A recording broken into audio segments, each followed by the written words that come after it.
I love lo-fi, especially aesthetic lo-fi.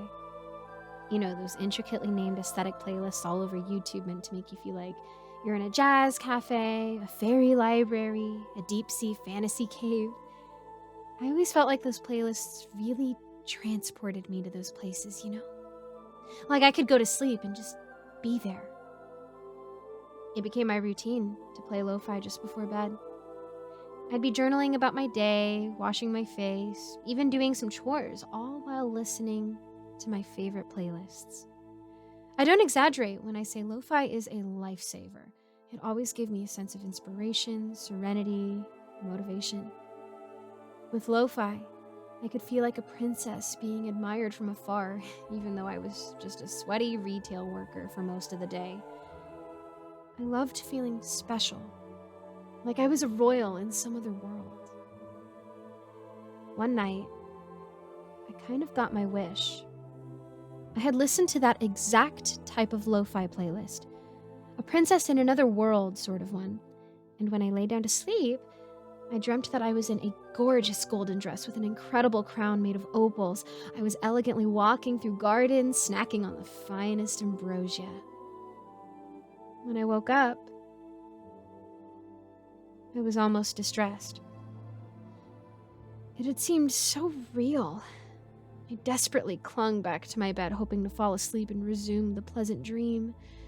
But unfortunately, I had work in 30 minutes, so I ditched the dreamy royal life and took on my actual role as a servant.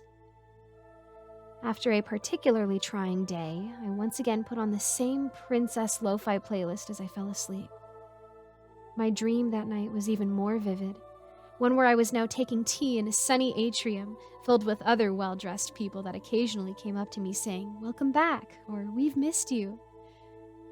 As I woke up, I felt the gravity weighing on me. It really did feel like whenever I woke up, I was really back asleep. And whenever I dreamt, I was where I was supposed to be. Some secret princess from a realm far away. I know it sounds stupid.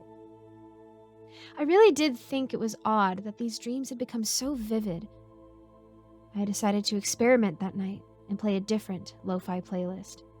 This one of a fancy dinner party and masquerade. The music was waltzy and classical, and as I dreamt, it felt like I was the belle of the ball and many men took turns dancing with me, each more handsome than the last. How I wanted that to be so real. At some point in the dream, I sat down to drink some water and eat some dinner when a masked stranger from a nearby table called out to me. His voice was distant, even though he was so close, but I believed he asked, "Are you having a lovely time?" I told him yes, of course, as I caught my breath. But then he told me, "No, not at the masquerade, but in your room." I woke up then and there, and I felt sad. Aside from that, I was shaken, but also so entranced. There really was something to all this, and I needed to find out what. It seemed like the dreams stopped whenever the playlist ended. I began getting longer and longer ones. I couldn't just listen to lo-fi before bed anymore. Now I had to play it first thing in the morning as well while I had my coffee. And also when I ate lunch and dinner. Had to have some background lo-fi on while I showered. It got so bad that I almost missed work a few times. But after a while, I decided I hated being treated like some ugly peasant. And I wanted to always feel like the beautiful girl those lo-fi dreams made me embody.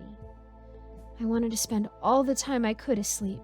For all I knew, the dreams were what was real. And waking up was the dream. An awful one, with no music or petticoats. After I had breakfast in the morning, I'd fall back asleep to the lo-fi I played. This way, I got to see so many other worlds. Through the lo-fi dreams, I was taken to the beautiful underwater forests, or a kingdom in the clouds, or even libraries made out of crystals. And every time, people in my dreams would always say, "Welcome back."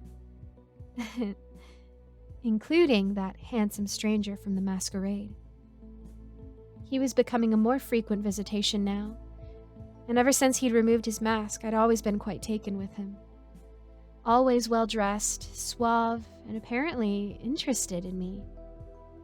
His voice began to become more and more clear with each appearance he made. He was tall, with a Victorian man's outfit and all the flamboyance that came with it.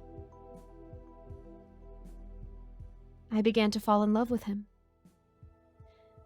I wanted to stay with him. What can I do to be with you forever? Come to my castle. How can I get there? You'll see when you wake. Indeed, I woke up just then, and on my computer I saw a lo-fi playlist featuring a wonderful dark academia castle. Thinking of my dream knight in shining armor, I eagerly clicked it, drank some tea, and willed myself to fall back asleep.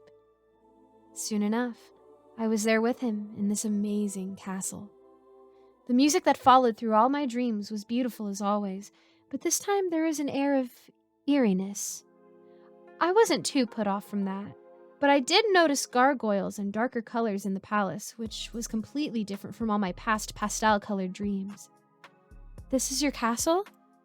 Indeed it is. Do you like it? I do. I felt somehow like I couldn't walk on my own, but my arm was now in his as we strolled down the corridors, talking and talking and... What were we talking about? Strange, I could hear that we were having a conversation, but couldn't hear the conversation itself. It sounded like he was having a pleasant enough time showing me the palace and adding the occasional compliment to me.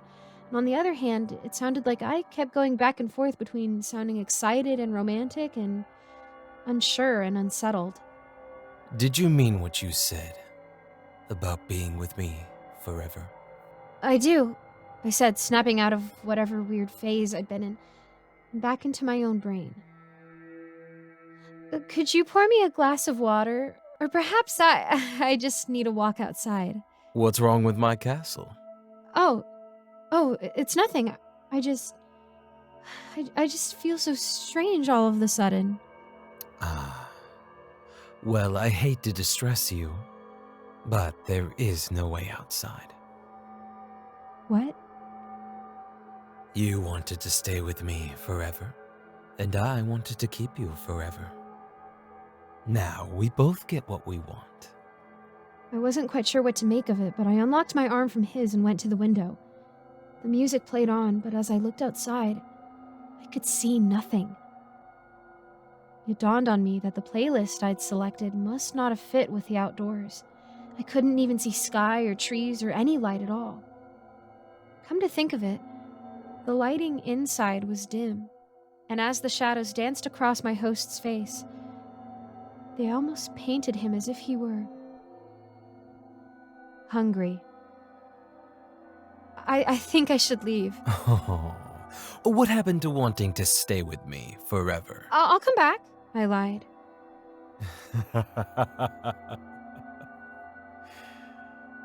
If you say so. Go on and wake up. I'll be here when you get back. I waited for a moment, with just the two of us staring at each other. But I couldn't wake up. Oh, what's the matter? Can't wake up? Oh well, I'm glad you've decided to stay after all. Why wasn't I waking up this time? Did it have to do with the playlist? Oh, shoot, how long was that one again? That didn't make sense, did it? Well, what else do I have to go off of? I think I needed to change the song. But the man, he was looking even hungrier and hungrier as he approached me while I froze in thought. He was looking so hungry, I could see his fangs. I wasn't in a dream. I was under a spell. I felt the silk I was wearing, the rings on my finger, the carpet beneath my feet, and I definitely felt his breath as he got closer and closer. I've run from him, and now I'm hiding away somewhere in the castle where I hope he can't find me. Though every now and then, I keep hearing his voice both in the distance and coming closer. Come out, come out. I know you are there. I'll find you eventually. I don't know what to do. I know you are there. I don't know how to wake myself up from this spell.